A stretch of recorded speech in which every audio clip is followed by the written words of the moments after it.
Hölgyeim és uraim! Engedjenek meg, hogy csak egy pár szót magyar nyelven mondjak. Köszönöm szépen a 20. század intézet és a terrorháza meghívásukat. Az előadásom angol nyelven fogok tartani, mert ezért kértek tőlem. A témám Caporetto.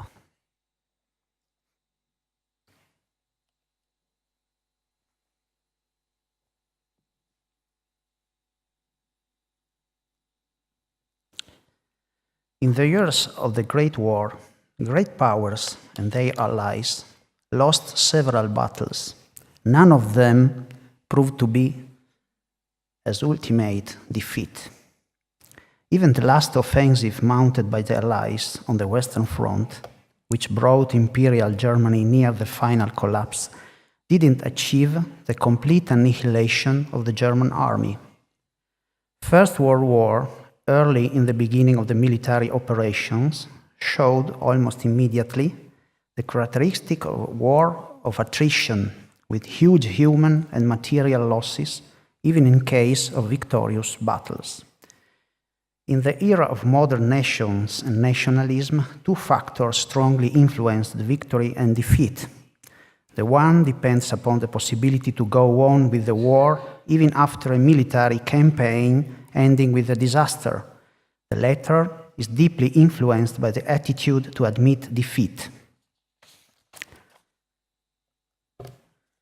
Italy entered the Great War in 1915 in order to gain all the territories inhabited by Italian-speaking peoples still under Austro-Hungarian rule, and to create a new geopolitical order with Italy as new master of the eastern coasts of the Adriatic, being able to extend her sphere of influence upon the Balkan Peninsula and the eastern Mediterranean basin. Patriots and nationalists aimed to fulfill the mission of strengthen and consolidate the weak national feelings of the masses through the flames of the Great War. Italy at war. Shortly after the mobilization of the Royal Army, the Regio Esercito, with the first blood with the Austro-Hungarian army, illusions quickly disappeared. Trench warfare buried the dreams of a triumphal march to Vienna, based upon the hope the enemy would collapse under the joint offensive of the Entente. The Italian Army Chief of Staff, General Luigi Cadorna, was fully aware of the risks and difficulties his army would face. But his answer to the conditions of the trench warfare was the faith in his tactical theory. Frontal attacks, fully prepared by a powerful artillery fire, would have been able to break the enemy lines and cause the fall of the defensive strongholds. General Cadorna and the Italian military officer corps didn't trust the Italian soldier. The high rate of illiterate soldiers in the ranks persuaded their officers the best tactical move would have been the mass assault. The Italian soldier wasn't instructed to think and take initiative. The NCOs weren't expected neither to lead their men nor to take the place of a wounded or dead rank officer, platoon or company commander. The rank officers weren't encouraged to take the initiative on the field, using their ability to judge the different situation impossible to control, but from the forward command posts and the trenches. Italian soldiers were expected to obey orders promptly, showing the attitude of their ancestors in the armies of 18th century's Italian states. The war being also a struggle between nations, General Cadorna hardly tried to find alternative methods but hard discipline to elevate the spirit, the moral, and the faith of a soldier toward the nation. Cadorna and the largest part of the Italian Army Division Brigade and Regiment commanders showed themselves unable to inspire their men the way the German and even the Austro-Hungarian counterparts did. In 2 years of almost continuous offensive operations, Cadorna forged a powerful new army, dismissed a huge amount of officers he judged inadequate, and pushed ahead his divisions with strong, inflexible determination without taking care of the increasing great number of casualties. He failed, however, in creating a climate of mutual trust with the rank and staff officers because he lacked the gifts of a charismatic leader, well-minded, skilled, and resolute in working out structural and logistic problems, never appeared as a military genius, and revealed his greatest faults in managing men, not only among the ranks, but also in politics and public relations. What happened at Caporetto? The Battle of Caporetto was a nasty surprise for the Italian army and the High Command. The Germans used against the Italians the same tactical innovations they have experimented against the Russians, taking Riga in the previous summer 1917. The Italian troops, worn out after the last offensive battles along the Isonzo, knew nothing about the way to counterbalance the new Austro-German tactics.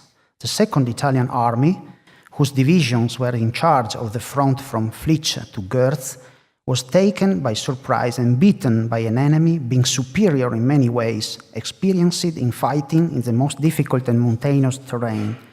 The Italian troops fulfilled their duty and fought bravely in their positions, but were gradually isolated and outnumbered without any hope of relief. The Austro-Germans succeeded in destroying the communication system of the Italian chain of command. As a result, the High Command in Udine couldn't receive fresh, accurate reports from the front. The impossibility to form a clear opinion about the situation, which looked at once hopeless, made every decision out of date. The rapid, relentless, successful attacks of the spearheads of the Austro-German troops helped to spread the panic in the areas behind the front. The immediate consequence was the flight of thousands of unarmed men, soon followed by the civil population. The negative myth.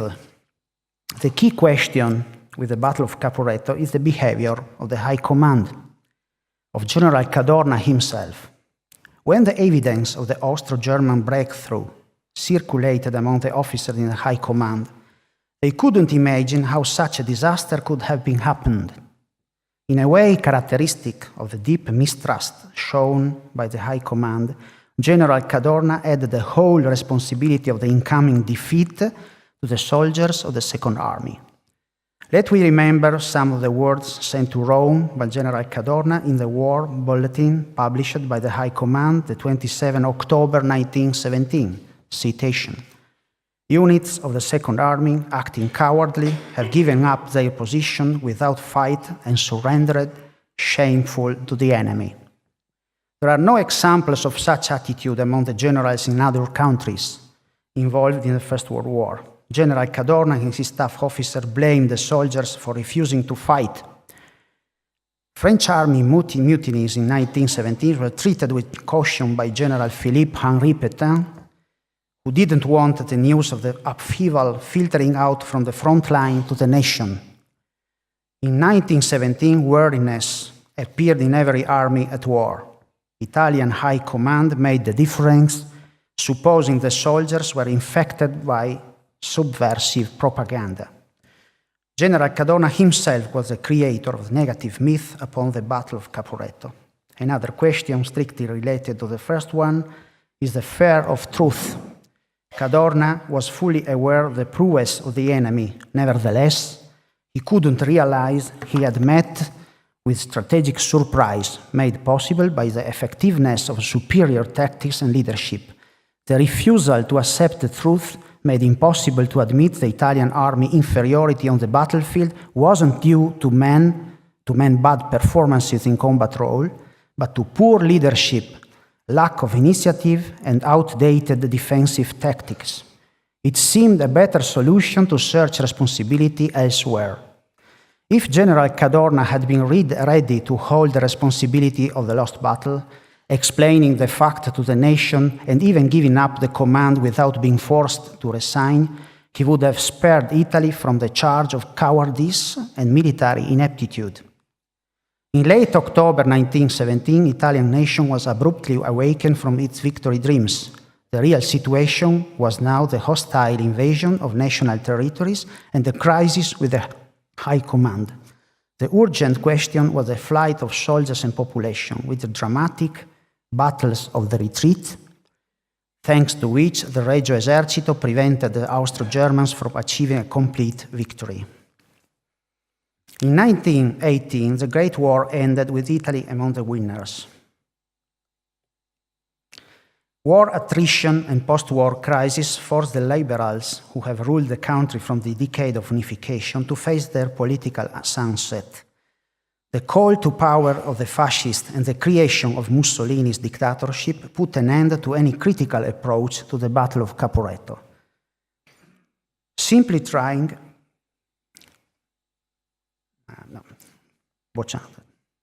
Italy had won the war thanks to the stubborn, heroic resistance performed by the Regio Esercito in the days of the last Austro-Hungarian offensive in June 1918. Later, in October 1918, a year after Caporetto, the Italian army had launched the final victorious offensive. Victory was an argument used to change radically the common opinion upon Caporetto, simply trying to forget it. Fascist propaganda aimed to persuade the Italians they were a warrior nation, the heirs of the Roman Empire. According to this vision, Caporetto ought to be considered only an accident, an unlucky episode in a glorious war. 20 years later, in 1943, the catastrophic end of Italy's coalition war with Hitler Germany wiped out the idea of Italian military prowess. After 2 years of both liberation and civil war against the German forces and their last fascist henchmen, a new myth was born, that of anti-fascism and resistance. The Italian post-war republic, ruled by the Christian Democrats, with a strong communist party playing the role of democratic opposition, moved to revisit the negative myth of Caporetto. Strongly influenced by the culture of the political left, who refused the war and mistrusted the military, a new negative legend took place within the national public opinion. Caporetto would have been a tragic defeat, the proof of the incompetence of the army officer corps and high command. The defeat at Caporetto has shown clearly the Italian people was unfit for war. Like other myths, that one was devoid of scientific value, a pure mixture of invention and false statements. Defending the point of view of the Italian basic ineptitude for war, the historians and the media operators unwillingly shared the Caporetto's negative myth and contribute to propagate it abroad. The opinion shared by the former allies and the enemies about the Italian war is based upon historical clichés. Europeans are generally unaware of Great War history on the Italian front. The famous British military historian, Captain Sir Basil Liddell-Hart, referred only one chapter on his History of the First World War to the Italian theatre of war, and the whole chapter was dedicated to Caporetto. Sir Liddell-Hart limited his analysis of the famous battle to technical consideration, but his example wasn't followed by other historians. Bertrand Auerbach, who was, by the way, a brilliant expert of Austria-Hungary nationality problems, in his work dedicated to the Habsburg monarchy at war, fully strengthened the idea of the supposed Italian refusal to fight at Caporetto. Auerbach himself didn't formulate a theory of the Italian military upheaval in 1917. He simply reported what the Italian general Papa Fava had written about Caporetto, defining the battle Italy's great disease. The question we can put now is how was possible that a defeated army in full retreat, whose catastrophic situation would have been caused by the refusal of fight, recovered in few days and found the moral and material resources to stop the advance of a victorious enemy. Let me consider now how the battle was seen by the Austro-German counterpart. The memories of the historical works of the winners couldn't obviously forget Caporetto. The battle was rightly celebrated as a brilliant success by the Germans and their former allies, the heirs of the Habsburg Empire in Austria and Hungary. For the Austro-Hungarians, the so-called Flisch-Tollmain breakthrough meant the liberation from the bloody stalemate of the Isonzo battles. The official history of the war, published in Austria in the 30s of 20th century, didn't name the battle otherwise than the Autumn Offensive on the Italian front, using also the denomination of 12th Isonzo battle, adopted by the Armee Oberkommando and the Press Headquarter, Pressehauptquartier, and generally accepted by post-war historiography both in Austria and Hungary.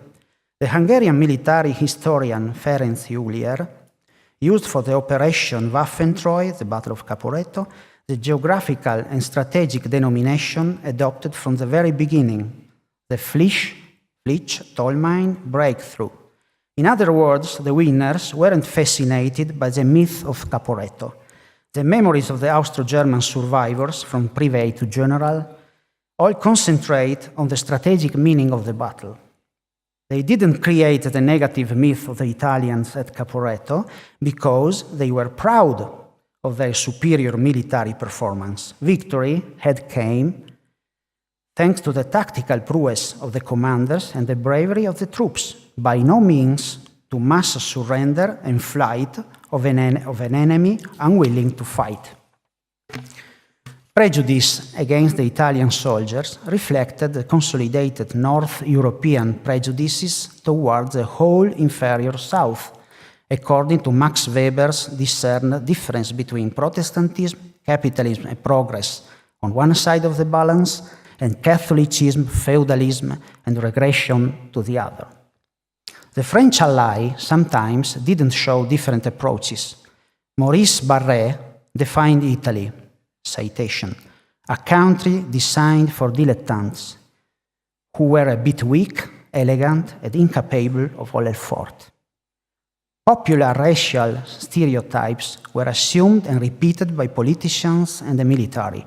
General Konrad Kraft von Dellmensingen, the Austro-German 14th Army Chief of Staff at Caporetto, proved himself an upholder of claimed German racial superiority upon the so-called Welschen, the Latin nations. Since the Germans saw in the army the mirror of a nation, the bad performance of the Italian army in the Battle of Caporetto appeared to Kraft von Dellmensingen no other but the proof of the racial theories he believed.